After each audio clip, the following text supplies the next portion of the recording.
uncover the real and change your mind.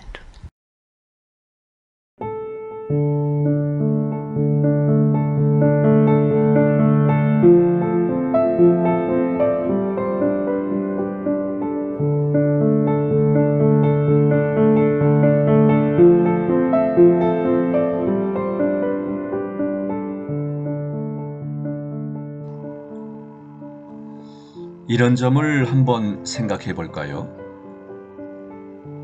우리는 왜 이런저런 목표를 세우고 달성하기 위해 노력하나요? 왜 늘 무언가를 원하며 그걸 얻으려고 애쓰지요? 그 이유는 딱 하나, 행복해지기를 원하기 때문이 아니겠어요? 어떤 목표를 세우고 이 목표를 이루면 고대하던 행복이 마침내 올 것이라고 기대합니다. 그래서 온 힘을 다해 그 목표를 향해 나아가지요. 그런데 이때 어떤 일이 생기나요? 네, 그렇습니다. 현재 순간에서 벗어나게 됩니다. 미래를 위해 분발하면서 그때가 되면 아주 좋을 거야 하는 생각으로만 살기가 쉽습니다.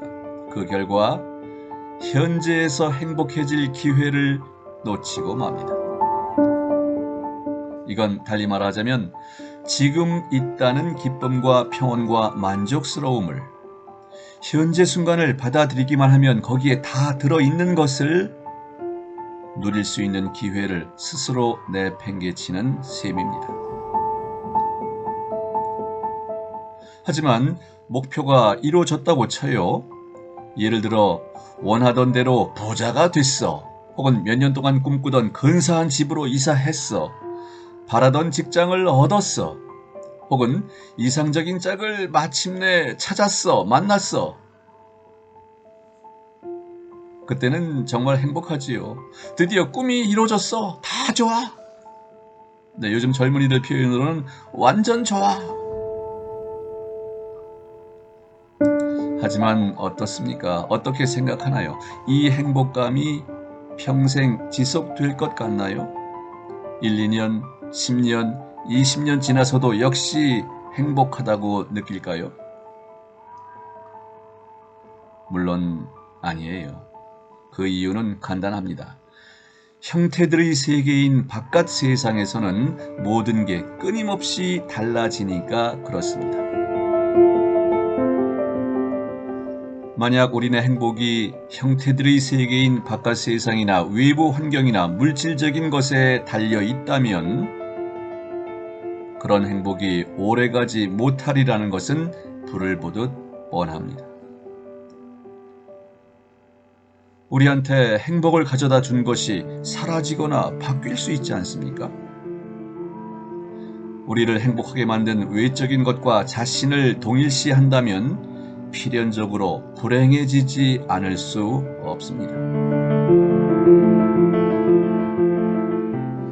에크하르트 톨레가 한 여배우를 예로 들어요.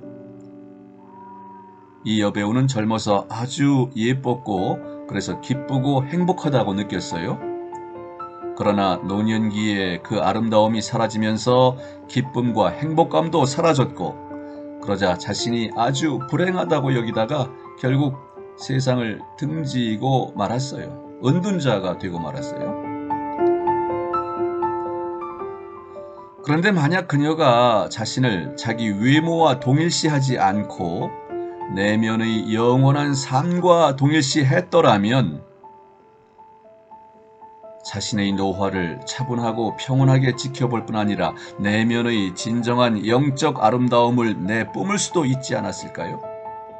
그리고 이 내면의 아름다움은 바깥 껍질을 통해 한층 더 빛났을 것이며 그 결과 외적 형태의 육체의 노화 과정이 더 늦춰질 수 있었겠지요.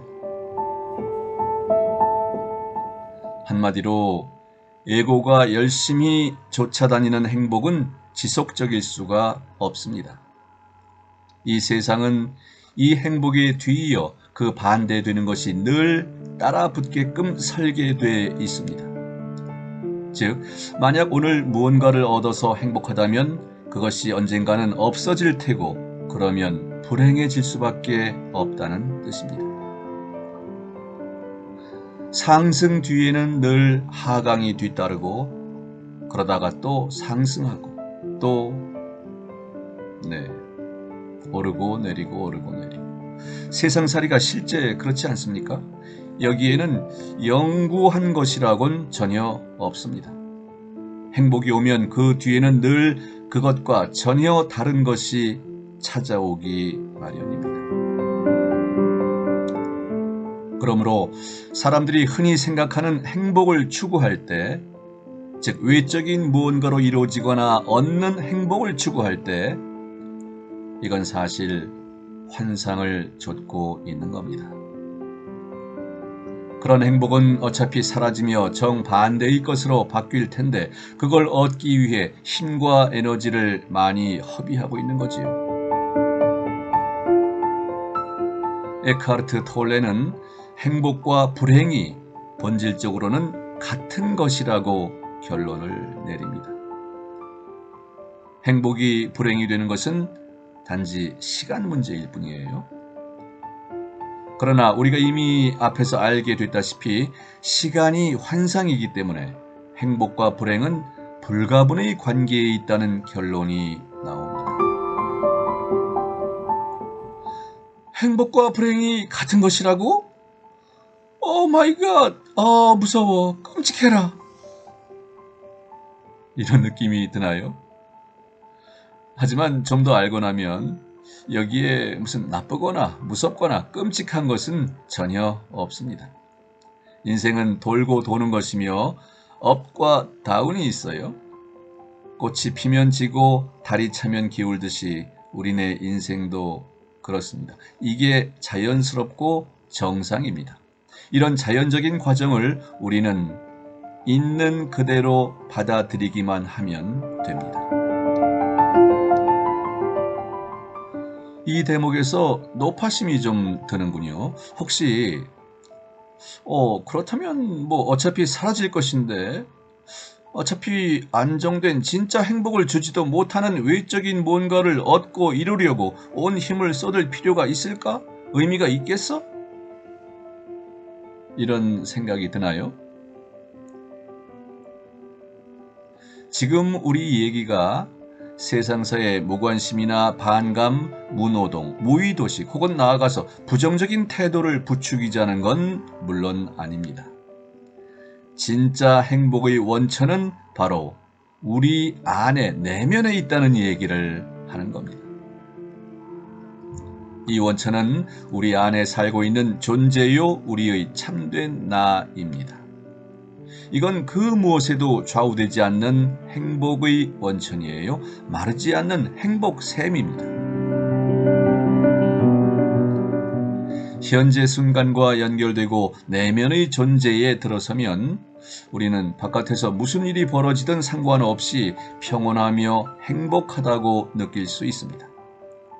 우리가 알다시피 이건 바깥 세상을 피해 움츠러드는 게 아닙니다. 오히려 그 반대예요. 내면에 머무름으로써 우리는 바깥 세상에서 최대한 효율적으로 살고 행동하는 힘과 가능성을 덤으로 얻게 됩니다. 바깥 세상에 일이 일비하지 않고 외부 환경에 더 이상 매달리지 않는 것,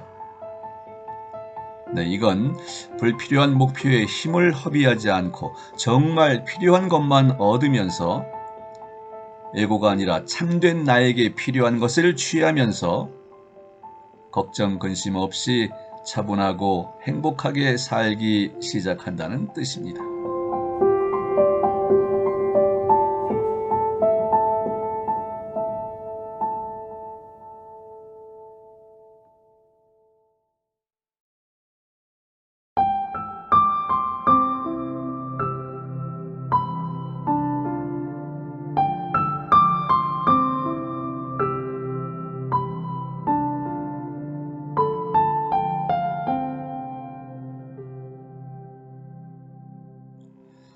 이번 실습을 통해 우리는 자신의 몸을 포함하여 모든 물리적 형태와의 동일시에서 더 쉽게 벗어날 수 있습니다. 누워서 눈을 감고 자신의 내면의 몸체로 가라앉습니다. 그 에너지를 느낍니다. 이 내면의 에너지 몸체에 깊이 뿌리 내리고 자신의 참된 나와 연결합니다. 이 나를 에너지처럼 느끼세요. 즉 형체가 없고 나이도 이름도 사회적 역할도 없는 무엇인가로 느껴보십시오.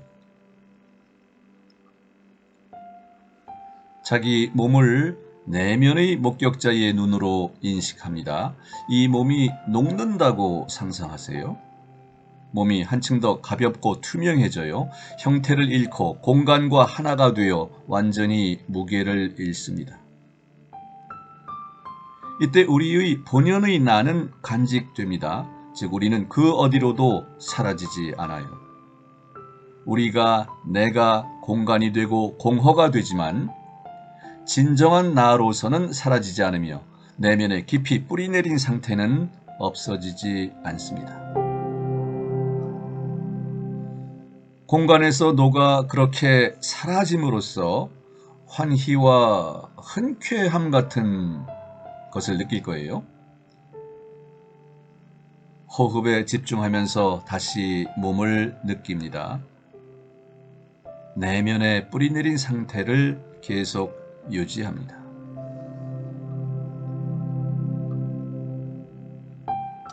이제 눈을 뜨고 세상을 처음 보는 것처럼 보십시오.